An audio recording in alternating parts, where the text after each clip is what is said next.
যেই army officer পাক সেনাদের পক্ষে কয়েকদিন কাজ করেছে, অস্ত্র খালাসের জন্য রওনা দিয়েছিল, তাকে চট্টগ্রামের অর্ধেক রাস্তা থেকে ফেরত আনলো, তাকে দিয়ে আবার সেই ঘোষণাটা পাঠ করা হইল। সেই ঘোষণাটা পাঠ করার পরে যে যেখানে যেভাবে পারে সেই যুদ্ধে অংশগ্রহণ করেছে। তো সবচেয়ে বড় দুঃখের বিষয় হল বাংলাদেশের যে যুদ্ধের ইতিহাস আগামী 20 বছর পরে ইতিহাস কি হবে, এটা শিক্ষিত ছাত্র সমাজ এর দায়িত্ব নিতে হবে। কি পড়বে, কেন দেশটা স্বাধীন হইল, এটার মধ্যে সংমিশ্রণ হয়ে গেছে, ভালো মন্দ সংমিশ্রণ থেকে মানুষ এবং জাতিকে উদ্ধার করতে হবে, উদ্ধার করে সঠিক পথে পরিচালনা করতে হবে। বঙ্গবন্ধু তো সময় পাই নাই। আমার নাম মোহাম্মদ আবদুল্লাহ ভুইয়া, গ্রাম সোলাবাড়ি, পানেশ্বর ইউনিয়ন, সরাইল থানা, বিবেরিয়া জেলা। আন্দোলনের সময় আমি সরাইল উন্নত স্কুলের ছাত্র এবং ছাত্রলীগের সেক্রেটারি। সেখানে আমি আমার সহপাঠীদেরকে নিয়ে বঙ্গবন্ধুর আহ্বানে সেই আন্দোলনে অংশগ্রহণ করি। বিভিন্ন মিটিং মিছিলে যোগদান করি। ব্রাহ্মণবাড়িয়া মিটিংয়ে একবার যোগদান করি। বঙ্গবন্ধু শেখ মুজিবুর রহমান একবার সরাইল আসেন, তার সেই মিটিংয়ের মিছিলের নেতৃত্ব দেই ছাত্র হিসেবে আমি, এবং সরাইল উন্নত স্কুলের গেট থেকে আরম্ভ করে আওয়ামী লীগের অফিস পর্যন্ত বঙ্গবন্ধু শেখ মুজিবুর রহমানকে পৌঁছে দিই। 1900 বিভিন্ন আন্দোলনের এক পর্যায়ে 1971 সালের 7ই মার্চ বঙ্গবন্ধু শেখ মুজিবুর রহমান স্বাধীনতা ঘোষণা করেন। তার আহ্বানে সাড়া দিয়ে স্বাধীনতার সংগ্রামে অংশগ্রহণ করি, কিন্তু আমরা সেদিন বঙ্গবন্ধুকে পাচ্ছি না। বঙ্গবন্ধু কোথায়, কি অবস্থায়, কেমন আছেন, দেশ এবং জাতি কেউই বলতে পারে না। আমি আমার কয়েকজন সহপাঠী বন্ধুবান্ধব নিয়ে আগরতলা চলে যাই। আগরতলা গিয়ে জয়বাংলা অফিসে আওয়ামী লীগের বিভিন্ন নেতৃবৃন্দের সঙ্গে দেখা সাক্ষাৎ করি, কিন্তু সেখানে প্রশিক্ষণ গ্রহণ করার মতন কোনো পরিস্থিতি আমরা পাই নাই। আবার দেশে ফিরে আসি। দেশে এসে বিভিন্ন জায়গায় বিভিন্ন এলাকার খোঁজখবর নেই, কিন্তু মানুষের মধ্যে শুধু একটি হাহাকার যে কি হলো, কি হয়ে গেল, কি হবে, আমাদের কি হবে। পুনরায় আমি আমার সহপাঠী কয়েকজন বন্ধুবান্ধব নিয়ে আগরতলা পৌঁছি। সেখানে পৌঁছার পরে প্রশিক্ষণে অংশগ্রহণ করি। সেই অংশগ্রহণকালীন সময় আমাদেরই সহকারী মুক্তিযোদ্ধা কয়েকজন প্রশিক্ষণ গ্রহণ করবে না, তাদের নামটা এই মুহূর্তে আমি বলে শুরু করতে চাই না। আমি তাদেরকে যেভাবেই হোক আটকায় রাখি। আগস্ট মাসে বাংলাদেশে প্রবেশ করি। সেইখানে বাংলাদেশের যারা মুক্তিযোদ্ধাদের পথ ঘাট দেখানো, থাকার ব্যবস্থা করার দায়িত্বে ছিলেন, তাদের সাথে অংশগ্রহণ করে ভিতরে প্রবেশ করি। হাবদ্রাইলের একজন লোক ছিল, সে আমাদেরকে বাংলাদেশে প্রবেশ করানোর ব্যবস্থা করে দেয়। বাংলাদেশে আসার পরে বিভিন্ন এলাকায় বিভিন্ন স্থানে আমাদের থাকার খাওয়ার ব্যবস্থা করা হয়, সেটা জনতার সহায়তায়। একদিন বেরতলার এক বাড়িতে বসে সিদ্ধান্ত নেওয়া হয় যে সরাইল থানাটা আক্রমণ করা হবে। কিন্তু দুঃখের বিষয়, কোনোদিন কাউকে বলি নেই, বলার সুযোগ পাইনি, আর বলবো না। সে আক্রমণটা আমার মন মতো পরিকল্পনা অনুযায়ী আমি করতে পারিনি, আমার সহকারী মুক্তিযোদ্ধাদের কারণে। তাদের কথা হলো যে আক্রমণ করে আমরা তাদেরকে হটাবো, আর আমার কৌশলটা ছিল যে সরাইল ঢুকতে যে একটা ব্রিজ, সে ব্রিজটা যদি আমরা ডেস্ট্রয় করে দিতে পারি, তাহলে সরাইলটা ব্রাহ্মণবাড়িয়া জেলার থেকে বিচ্ছিন্ন হয়ে যাবে। তার আগের একটা ইতিহাস বলে রাখি। সরাইল আক্রমণ করার কিছুদিন পরই আমার বাবা, আমার চাচা, তাদেরকে রাজাকাররা ধরে নিয়ে আসে। সেই দিন আমি বগুড়ার গ্রামে অবস্থান করতেছিলাম। সেদিনকার দৃশ্য, আমার সহকারী মুক্তিযোদ্ধারা ছিল, তাদের ইচ্ছা যে আমরা আক্রমণ করে আমার বাবা চাচাকে আমরা উদ্ধার করব। আমি সেদিন তাদেরকে আক্রমণ করতে দেইনি। আমি বললাম যে না, এখন এই মুহূর্তে আক্রমণ করা যাবে না। আমরা যদি কোনো অবস্থাতে তাদেরকে বুঝিয়ে দেই যে আমরা এখানে অবস্থান করতেছি, তাহলে নৌকায় যারা অবস্থান করতেছে যে কয়েকজন, তাদেরও তারা হত্যা করে ফেলবে। আমার বাবা, আমার চাচা Alam doctor, private school master এবং সোলাবাড়ি গ্রামের আরো কয়েকজন মুক্তিযোদ্ধার পিতাকে তারা থানায় নিয়ে আসলো। একটি কথা না বললেই অকৃতজ্ঞতা হবে। তৎকালীন যে সরাইল থানার যে দায়িত্বে ছিল সেকেন্ড অফিসার, আমি তার জন্য মৃত্যুর আগ পর্যন্ত দোয়া করব। সে মনে প্রাণে কায়দা কৌশলে যতটুকু পারে সে বাংলার পক্ষে সে কাজ করে গেছে। আমার বাবা, আমার চাচা বাবাকে বলছে যে আপনি এখানে বসে থাকেন, যখন রাজাকাররা আসবে, পাঞ্জাবিরা আসবে, আমরা আপনাকে বলবো, বললে তখন আপনি কাশ্মীরে চলে যেন। আমার বাবা বলছে আচ্ছা ঠিক আছে, অসুবিধা নাই, আমি সেটাই করব। কিন্তু দুঃখের বিষয়, সরাইল থানা দায়িত্বে যে ছিলেন মেজর, সে আমার নামের নাম, তার নামও ছিল আব্দুল্লাহ। আমারও একরত্ব ছিল। সরাইলের আমার বাবার সমকালীন বন্ধু বান্ধব ছাত্র যারা ছিল, তারা একটি বাক্যই উচ্চারণ করেছে যে সিদ্দিক আলী ভুঁইয়াকে কোনো অবস্থাতেই কিছু করা যাবে না। তার ছেলে মুক্তিযোদ্ধা গেছে কি গেছে না এটা কেউ প্রমাণ দিতে পারবে না, আর তার কোনো সাক্ষী প্রমাণ এখন নাই। কিন্তু সিদ্দিক আলী ভুঁইয়া কোনো অন্যায় অপরাধ করে নাই। সরাইলের আবামর জনসাধারণের কাছে আমি ব্যক্তিগতভাবে এই কথার জন্য কৃতজ্ঞ এবং আমার ছেলে মেয়েকে বলে যাব যথেষ্ট করছে। আমার বাবা একরত ছিল, আমার চাচা ছিল, পরে তারা সরাইল থানা থেকে জামিনে মুক্তি পায়। কিন্তু অত্যন্ত দুঃখের বিষয়, ফানেশ্বর ইউনিয়নের, তার নাম আজকে আমাকে বলতে হয়, মনোয়ার মাস্টার, সে কিছু টাকা নিয়ে আমার বাবার কাছ থেকে সে করতো পাকিস্তানের দালালি। মনোয়ার মাস্টার, এই পিরিয়ডটা গেল। যাওয়ার পরে ভিটগড় গ্রামে আগুন দিল একটা বাড়িতে। সেদিন আমি আমার গ্রুপ নিয়ে বগুড় বেরতলা অবস্থান করতেছিলাম। রমজান মাস ছিল, এইটুকু আমার মনে আছে।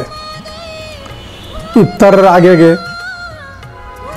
আমার পরনে কালো শার্ট, কালো প্যান্ট, গ্রেনেড স্ট্যান্ড গান। আমরা সেদিন দৌড়াইয়া বেরতলা গেলাম। গিয়ে দেখি যে আমার গ্রুপের মুক্তিযোদ্ধারা দুইজন রাজাকারকে জীবিত আটক করেছে। সেই বাড়িতে আগুন যেভাবে হোক আমরা শব্দ করে রাজাকারদেরকে নিয়ে আসলাম। সেই বিধিবিধান মোতাবেক যা করার আমার দলীয় মুক্তিযোদ্ধারা সেই রাজাকারদের সেই ব্যবস্থা করল।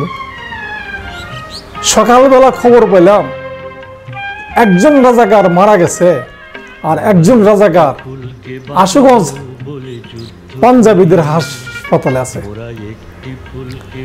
মনটা খুবই খারাপ হয়ে গেল। যাক, তার হায়াত আছে, সে আছে, সে মরে নাই। কিছুদিন পরে দেশের যুদ্ধ আরম্ভ হয়ে গেল। সেই যুদ্ধে আমি আমার সহকারী মুক্তিযোদ্ধাদের নিয়ে যে যেখানে পারছি আমরা সাহায্য সহযোগিতা করেছি, এবং স্বাধীনতার পরে সেই রাজাকারের সাথে আমার দেখা সাক্ষাৎ, সেই রাজাকারের নামটা এখনো আমার মনে আছে। তার নাম হলো মনু মিয়া, তার বাড়ি সৈয়দটোলা। যাক, স্বাধীনতার পরে সে আর কোনো কথাবার্তা বলে নাই। দেশ স্বাধীন হয়ে গেল, মানুষ আনন্দ উল্লাসে বিভোর। কিন্তু কারো কারো মনে সে আনন্দের বাতাস লাগে নাই। তার মধ্যে আমি একজন। আমি আনন্দ করতে পারি নাই, কারণ বঙ্গবন্ধু তো আসে নাই। বঙ্গবন্ধু কোথায়, কি অবস্থায়, কেমন আছে, তার দেখা সাক্ষাৎ না পাওয়া পর্যন্ত আমরা কাকে নিয়ে আনন্দ করবো, কিসে আনন্দ করবো? খবর পাওয়া গেল বঙ্গবন্ধু পাকিস্তান আছে, তাকে মুক্তি দিবে। সেই 10 জানুয়ারি বঙ্গবন্ধু ইন্ডিয়ার বিমানে ইন্ডিয়াতে আসলেন। ইন্ডিয়াতে এসে ইন্ডিয়ার সর্বসাধারণের ভালোবাসা গ্রহণ করে ইন্দিরা গান্ধীর সাথে দেখা করলেন। সেইখানে বঙ্গবন্ধু বললেন যে আপনার সৈন্য কখন নিয়ে আসবেন? ইন্দিরা গান্ধী বলল, আপনি যখন বলবেন তখনই আমি নিয়ে আসবো, আমার সৈন্য আপনার দেশে থাকবে না। 25 জানুয়ারি বঙ্গবন্ধু দেশে আসলেন। তার জন্য যারা কান্না করেছে, যারা দুঃখ বেদনা প্রকাশ করার করেছে, বঙ্গবন্ধু এসে দেশের দায়িত্ববান নিলেন। যুদ্ধকালীন আপনার এমন কোন স্মৃতি মনে আছে যা এখনো আপনাকে কাঁদায়? স্মৃতি যুদ্ধক্ষেত্রে বা আপনার সম্মুখে এমন কোন ঘটনা যে এখনো আপনি মানে খুব কষ্ট পান? কষ্ট তো অনেক আছে। এই যে ভিতঘরে একটা বাড়ির কথা বললাম, আমাদের মুক্তিযোদ্ধারা চতুর্পাশে বাড়িতে আগুন দিয়ে সেই বাড়িটাকে লুটপাট করে তছনছ করে নিল। সেই স্মৃতি বেদনা যে আমরা মুক্তিযোদ্ধারা কি করতেছি। যাই হোক, সেখান থেকে তো 2 জন রাজাকারকে ধরা হইল। কিছুটা হলে আমরা সান্ত্বনা পেলাম। আমার বাপ চাচা কিছু ধরে নিয়ে গেছে, আমার বাড়িতে লুটপাট করে অনেক কিছু নিয়ে গেছে। সেইগুলো যদি বলতে যাই আর একটা দিন সময় লাগবে, কিন্তু সেইগুলোর জন্য আমার বেশি ব্যথা বেদনা নাই। ব্যথা বেদনা হইল যে আমরা দেশের জন্য গেলাম, দেশের জন্য তো কিছু করতে পারলাম না।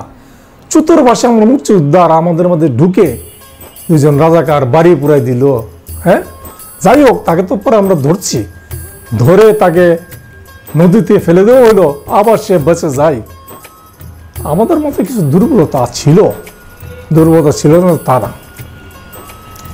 যাই হোক, বঙ্গবন্ধু আসলেন, দেশের দায়িত্ববান নিলেন, কিন্তু তার মাঝে যুদ্ধ যখন আরম্ভ হইল আর যুদ্ধ যখন চলল, তখন কিন্তু দেশটা ডিভাইড হয়ে গেছে।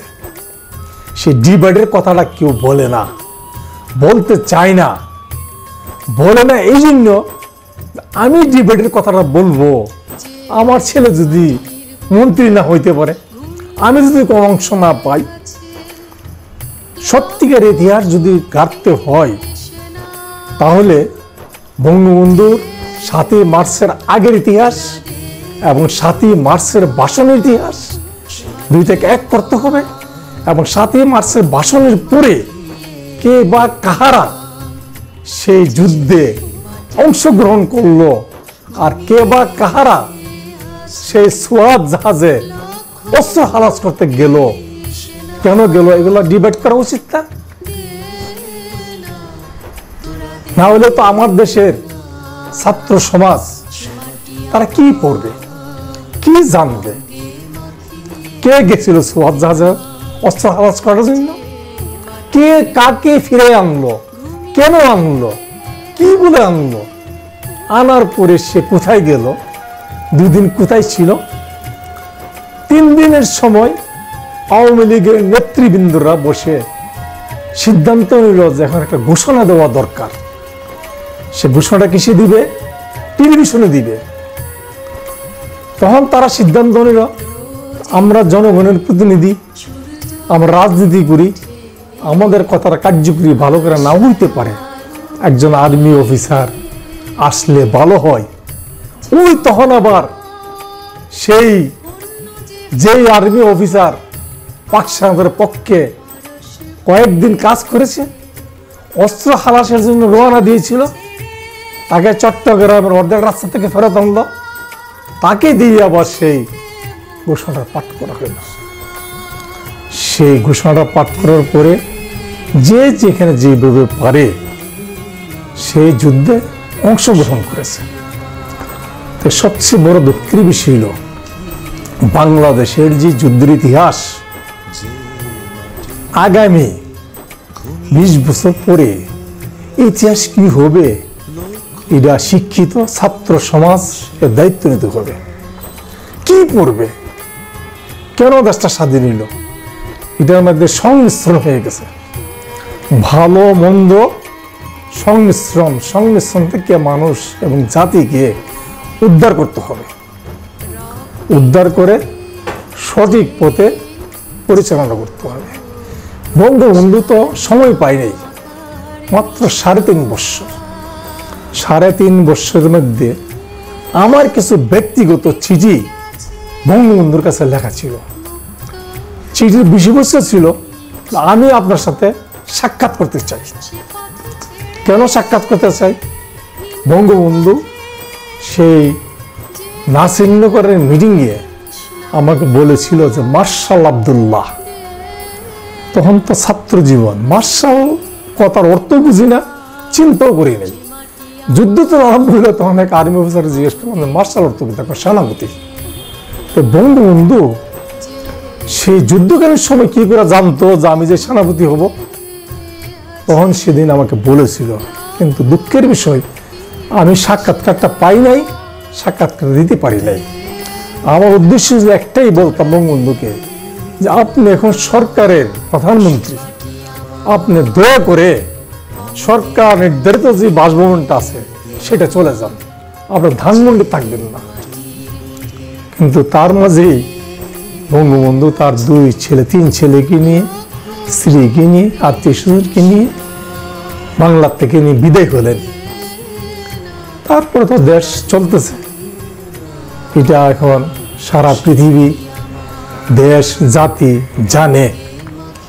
কিন্তু আমাদের মুক্তিযোদ্ধাদের একটাই দাবি, একটাই কথা, কয় টাকা ভাতা দিল আর না দিল, ভাতা ছাড়া পায় না, তারা চলতেছে না, তারা চলবে না।